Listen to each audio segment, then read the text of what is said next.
Good morning, students. So, in our last class, we discussed regarding the poem by Margaret Atwood, which is "This is a photograph of me." So, today we had to focus on some important topics regarding that poem, and also we had to focus on the next chapter, which is a Killing Time, which is a short fiction. So, basically, today we had to focus on is that the chapter, which is the poem. This is a photograph of me. So, in this poem, the speaker begins to describe an old photograph from many years ago. The speaker notes that upon first glance, the image appears blurry, all of its fuzzy shapes mingling on the photo paper. Then the speaker then guides the reader through the photograph, first pointing out a fragment of an evergreen tree that creeps into the frame from one of its left corners. Then to its right is an incline, which the speaker says should be gradual. Halfway up the incline is a little house whose weight is supported by a wooden frame. Then the speaker describes the background of the image, drawing the audience attention to a lake behind which sit short hills. So this is regarding the image, or this is a kind of photograph, or regarding this poem. So here we had to focus on regarding this photograph. So basically the first one is regarding the photograph. So regarding this photograph, this was an old photograph, and also the speaker notes that upon the first glance the image appears blurry and all of its fuzzy shapes mingling on the photo paper. Then secondly, the speaker then guides the reader through the photograph, first pointing out a fragment of an evergreen tree that creeps into a frame from one of its left corners. And to the right side, it's an incline, and also which the speaker says should be gradual. Halfway up the incline is a little house whose weight is supported by a wooden frame. So this is the major content of this photograph, and later the speaker describes the background of an image in which the drawing audience attention to a lake behind which sit short hills. So this is the background of this image, which is a lake, and behind that we have these short hills. Then after that, the speaker claims in a parenthetical statement to have drawn on the day before the photograph was taken. So ഇവിടെ പറയാണ് ഈ ഫോട്ടോഗ്രാഫിൽ ഈ ഒരു ഓതറിനെ കാണിക്കുന്നില്ല, അല്ലെങ്കിൽ ഈ ഒരു സ്പീക്കറിനെ കാണിക്കുന്നില്ല. So the reason behind this was that the speaker claims that in a parenthetical statement to have drawn on the day before the photograph was taken. And the speaker points the audience back towards the lake at the center of the photo, where the speaker lies lifeless right beneath its surface. So basically ഈ ലേക്കിൻ്റെ അടിയിലാണ് ഇവിടെ ഈ ഒരു photograph, പ്രത്യേകിച്ച് ഈ ഒരു സ്പീക്കറിൻ്റെ ഒരു photograph ഇവിടെ കാണുന്നത്. So basically this signifies that the speaker lies lifeless right beneath its surface. Then the speaker explains that it is hard to make out the corpse form, its exact size and position, because light reflects off of the water and warping the body's appearance. And however, the speaker maintains that if the audience contemplates the photo for a while, they will be able to recognize the speaker. So ഇവിടെ പറയാണ് വളരെ സൂക്ഷ്മമായി നോക്കിയാൽ മാത്രമാണ് ഈ ഒരു ഓദറിനെ കാണാൻ സാധിക്കുള്ളൂ. So this signifies that the kind of this attitude of the society regarding this speaker, especially here the speaker signifies the womanhood, and also how the womanhood is misrepresented in the society. So basically here we had to focus on that. The speaker maintains that if the audience contemplates the photo for a while, they will be able to recognize the speaker. So this is the attitude of the speaker, in which the womanhood is inevitable thing in the society. So it can be hidden in the society. So basically this signifies that the value of the womanhood in the society. And also regarding this photograph, it signifies the history, and woman has exploited since time is immemorial. So here the time is also signified in which time is immemorial. Therefore the speaker does not like to historicize the time. So now we had to focus on the themes in this poem. So we have two important themes that we had to focus on. The first one is regarding the history. So the history, the speaker of the poem describes a photograph, first presenting the whole blurry image and then calling the reader's attention to various details within its quiet landscape. However, about halfway through the poem, it is revealed that the speaker's lifeless body is also pictured, barely perceivable. And as the photo's narrative becomes increasingly dark and complex, the speaker exposes the limitations of recording history.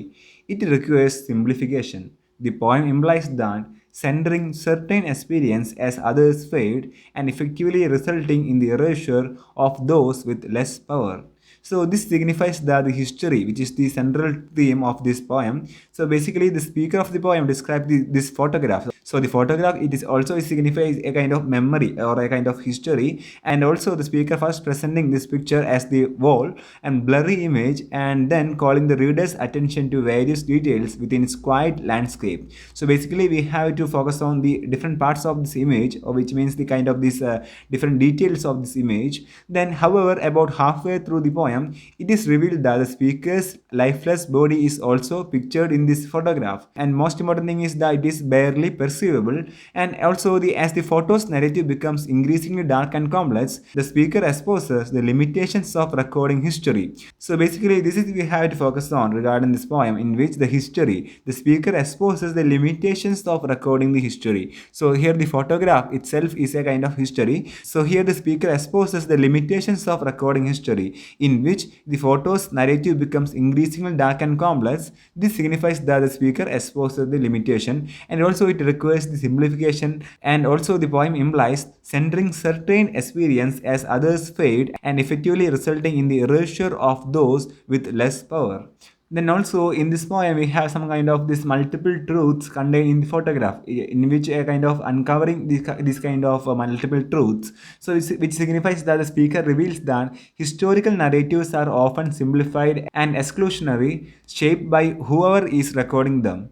As a result, the experience of marginalized people are often erased from prevailing history. So here, the point that we have to keep in mind that who records these kinds of things, or who write these kinds of poems. So basically here, the speaker reveals that historical narratives are often simplified and exclusionary, which means that അത് അത്രയും സിമ്പിളായിട്ടും അത്രയും സിമ്പിളായിട്ട് അതുപോലെ തന്നെ ചിലതൊക്കെ അതിൽ നിന്ന് പുറത്താക്കപ്പെടാൻ എന്നുള്ള ചാൻസ്, അതായത് കുറച്ചൊക്കെ അവോയ്ഡ് ചെയ്ത് പോകാനുള്ള ചാൻസ് കൂടി ഈ ഒരു ഹിസ്റ്ററി ക്രിയേറ്റ് ചെയ്യുമ്പോൾ, ഹിസ്റ്ററി റെക്കോർഡ് ചെയ്യുമ്പോൾ ഉള്ള ഒരു അവസ്ഥയാണ്. So basically the history which is shaped by the whoever is recording them, ആരാണോ അത് എഴുതുന്നത്, ആരാണോ അത് ചെയ്യുന്നത്, അവരുടെ ഒരു മെൻറ്റാലിറ്റി അനുസരിച്ചായിരിക്കും ആ ഒരു പോയം അല്ലെങ്കിൽ ആ ഒരു ഹിസ്റ്ററി അവർ എഴുതപ്പെടുന്നത്. So basically as a result the experience of marginalised people are often erased from prevailing histories, and still the speaker's form is at the centre of the photograph, just under the surface, suggesting that such obscure stories are central to understanding the past and can be accessed. So this is regarding the first theme of this poem, which is the history in this poem. Secondly, we have the subjectivity of truth. So throughout this poem, the speaker provides commentary on the photograph and calls attention to particular details, shifting the reader's understanding of what the photograph represents, and by providing multiple readings of the photograph and calling the reliability of events the speaker's own interpretation into question, and the speaker reveals that one's understanding of the truth is always subjective. So this signifies that understanding the truth, it is always subjective. So here the subjective part of this poem is that understanding the truth. So basically the speaker reveals that one's understanding of the truth is always subjective. So basically it is a kind of subjective feeling in which understand the real truth. So as the speaker describes the image, the reader's understanding of what it depicts continuously changes, revealing that one objective documents like photographs can be interpreted in many ways. So basically this is a kind of objective thing, which is this photograph, and also it can be interpreted in many ways. Initially the image is hazy and difficult to make out, little more than blurred lines and grey flecks blended with the paper. The description of the photograph as a smeared print is highly abstract and emphasizes the lack of clarity with which it presents its subject. Basically here we have the object, which is this photograph, and it converts into a kind of subjective truth in such a way that it just converts from objective to the subjective thing, in which this photograph, which is a objective thing, it is converted into a subjective truth, in which it reveals the life of this womanhood, especially the speaker's life, which signifies a kind of history. So basically here we have the description of the photographs as a smeared print is highly abstract and emphasize the lack of clarity with which it presents its subject. So here the subject is the speaker. So here the speaker emphasizes the lack of clarity with which it presents its subject. So here the speaker emphasizes the lack of clarity with which it presents its subject. Then the speaker then guides the reader through more detailed analysis of this photograph using the directional language, in which in the left hand corner, in the background, in the right hand side, so basically to point out these specific forms. So here the speaker identifies the part of a tree and a small frame house that sits on a slope, and as well as a lake and some low hills, as such a scenic natural landscape that shape. So rather than providing clarity about what the photograph represents, the speaker's narration offers several different interpretations and calls the validity of each into a question. As such, the speaker illustrates that one's concept of the truth itself is based on perception, something unfixed and easily manipulated. So here we had focused on the concept of this truth according to the speaker. So here the speaker illustrates that one's concept of the truth itself is based on perception, something unfixed and easily manipulated. So here we have to focus on how we can interpret this image in different levels. So we already discussed on the basic images in this poem, in which the left side, the tree, signifies the womanhood, and also the right side signifies the male, and also lake, it signifies the society. So as such, we can illustrate the concept of this truth itself based on different kinds of this perception, which means something unfixed and easily manipulated. So here the subject and truth, both these concepts are very important regarding this poem. So this is the second theme of this poem. So here we have the first one is regarding the history, second one is the subjectivity of truths. Now we had to focus on the symbols in this poem. So we have three important symbols.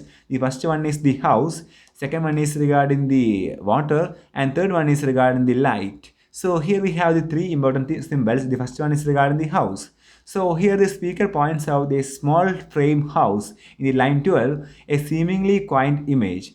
And also here the image of the house, it can be interpreted as a symbol of domestic confinement. So here we have the symbol of the house. So basically it is a quaint image, and also it can be interpreted as a symbol of domestic confinement. Then the traditional expected role of women within society has been relegated to the domestic sphere, and that was certainly in the case of 1960s when this poem was published. And also the speaker's specification that the house is a small implies the restriction, and while the frame it denotes the structure supposed by a wooden frame, suggesting the rigidity. And also the house is positioned halfway up what ought to be a gentle slope. So, the house can be interpreted as a symbol of orders and restrictive nature of woman's expected role within the society. So here the house, it is the symbol of the orders and also the restrictive nature of woman's expected role within the society. So that's regarding the symbol of the house. Now we have the second symbol, which is the water. So throughout the poem, water is an obscuring force, something that conceals or hides with the full reality of the situation. Water first appears in the form of a lake within a picturesque natural landscape. Then the audience soon learns that it conceals the speaker's lifeless body, which is submerged just under the surface. Then the speaker goes on to comment that it is essentially impossible to determine the body's exact size and location, even though it is the speaker's own body. Then also we have the phenomenon of this distortion caused by the effect of water on light. Presumably, the speaker means that the light reflects off of the water and warping the body's likeness within the photo. However, the speaker frames water as the distorting force, tampering with light, which is traditionally associated with the truth and clarity. So here the water symbolizes the erasure and the distortion of the truth. So here we had to focus on two important factors. The first one is that it conceals or hides the full reality of the situation. Secondly, it symbolizes erasure and the distortion of the truth. So finally we have the light, in which the speaker explains why the body is so difficult to make out, stating the effect of water on the light is a distortion. So the first one regarding the light, which is a symbol, is the distortion, and also among other things, light has been associated with the truth, purity, insight, and clarity. Such an interpretation is consistent with its usage within the poem, as water obscures a critical truth about the image. And also the light is related to the photographs also. So here photographs essentially record the amount of light that various sources reflect or emit over the course of a time exposure. Thus, the photograph within the poem might be seen as a record that captures the truth of a particular moment in history, as well as the distortion of that truth. So here we have the two important points that we have to keep in mind regarding the light. The first one is that regarding the phenomenon of the light, the distortion. Secondly, the photograph within the poem might be seen as a record that captures the truth of a particular moment in history, as well as the distortion of that truth. So here the photograph, which is essentially record the amount of the light that various sources reflect or emit over the course of a time exposure. So here the light is also related to the photograph of this image also. So that's regarding the symbol of the light in this poem. So here we have the three important symbols. The first one is regarding the house, secondly we have the water, and third one is regarding the light. So that's regarding the major symbols in this poem. So today we discuss regarding the major themes and also regarding the major symbols in this poem. We have the two important themes. The first one is regarding the history, secondly the subjectivity of truth, and regarding the images, the first one is regarding the house, secondly we have the water, and then finally we have the light. So that's regarding this poem, which is this is a photograph of me by Margaret Atwood. So in this poem, speaker is passively exposed in this photograph, and also it is related to the history of the womanhood. So here the womanhood is misrepresented by the male dominated society. So that's regarding the poem by Margaret Atwood. Now we had focused on the next chapter, which is the killing time, which is a short story. So today we had focused on a short introduction for that chapter. So here we have The Killing Time by Nasibu Monkusi. So who is known by the name Rasnas is a native of Morogoro, Tanzania. So here The Killing Time, it presents a nondescript narrator who literally kills time at a cafe, observing the world around him, which seems to be as aimless as himself. So here the technique which is used in this short story is the magical realism. So today we had focused on that topic. So in a very simple manner, the magical realism means a literary or the artistic genre in which the realistic narrative and naturalistic technique are combined with surreal elements of dream or fantasy. So this is regarding the magical realism in a very short manner. So it is the combination of this realistic narrative and naturalist technique with the surreal elements of dream or fantasy. So basically it is a kind of disdain or the disillusionment of the drab culture of the colonizer encroaching upon the vibrant tradition of Africa. So here we have the beautiful interweaving of reality and mysticism, which strongly presents the native African disdain and disillusionment at the drab culture of the colonizer encroaching upon the vibrant tradition of Africa.